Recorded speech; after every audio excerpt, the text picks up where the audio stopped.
আবারও সৌদি আরব যাচ্ছি, তবে এবার একা না। এই যে দেখেন, আমার সাথে রয়েছে আরো 3 জন, 2 বাচ্চা আর ভাইয়ের বউ। আমাদের নতুন বউয়ের কিন্তু স্বপ্ন পূরণ হচ্ছে।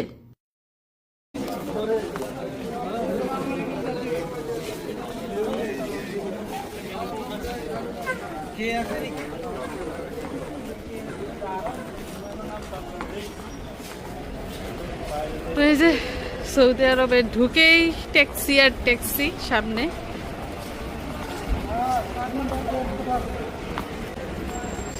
দেখে রাস্তা পারো।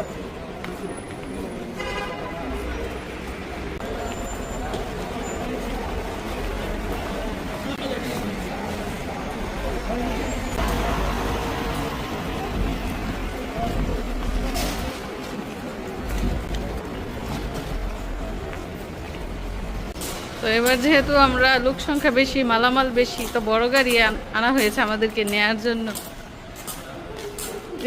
কি ঘুমায় গেছে নি তোমাদের শুনি? মেয়েরে ভাই একদম খুশিতে আত্মহারা, সবাইরে ভুলে গেছে, আমারে ভুলে গেছে, মিশারিরে ভুলে গেছে, এখন শুধু মেয়ে মেয়ে আর মেয়ে। মেয়ের জন্য দেখছেন নি ম্যাচিং করে কম্বল নিয়ে আসছে, আমাদের নীল রঙের কম্বল, এজন্য ওর মেয়ের জন্য নীল রঙের ছোট্ট কম্বল নিয়ে আসছে। নিছো না বাংলাদেশে যেটা গোল্ডেন কালারের, একদিনও ব্যবহার করি নাই। আর এইখানে মেয়ের জন্য নতুন কম্বল রেডি করে রাখছে। এরপর থেকে বের হইয়া বাবার কোলে উঠা, গাড়িতে উঠা যে হাসি দিছে, হাসি দেখা বলে তার বাপের টাকা উসুল। এই রুমটা আপনাদের দেখায়। এই রুমে কিন্তু আগে সোফা ছিল, তো সোফা ওই রুমে নিয়ে এই রুমটা কিন্তু সুন্দর করে ডেকোরেশন করা হয়েছে।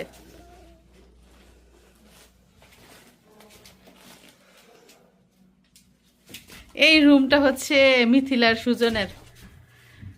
তো এইখানে আনা হয়েছে একটা আলমারি, সাদা রঙের আলমারি। তারা 2 জন মানুষ, রানী টুনি কাপড় চোপড় রাখবো, এর জন্য 2 পাটের আলমারি আর হচ্ছে খাটটা, আর এখানে ড্রেসিং টেবিল। মিথিলা সাজবো এখানে। তো এই রুমটা সুন্দরভাবে সাজানো হয়েছে। যাই হোক, দীর্ঘ জার্নি।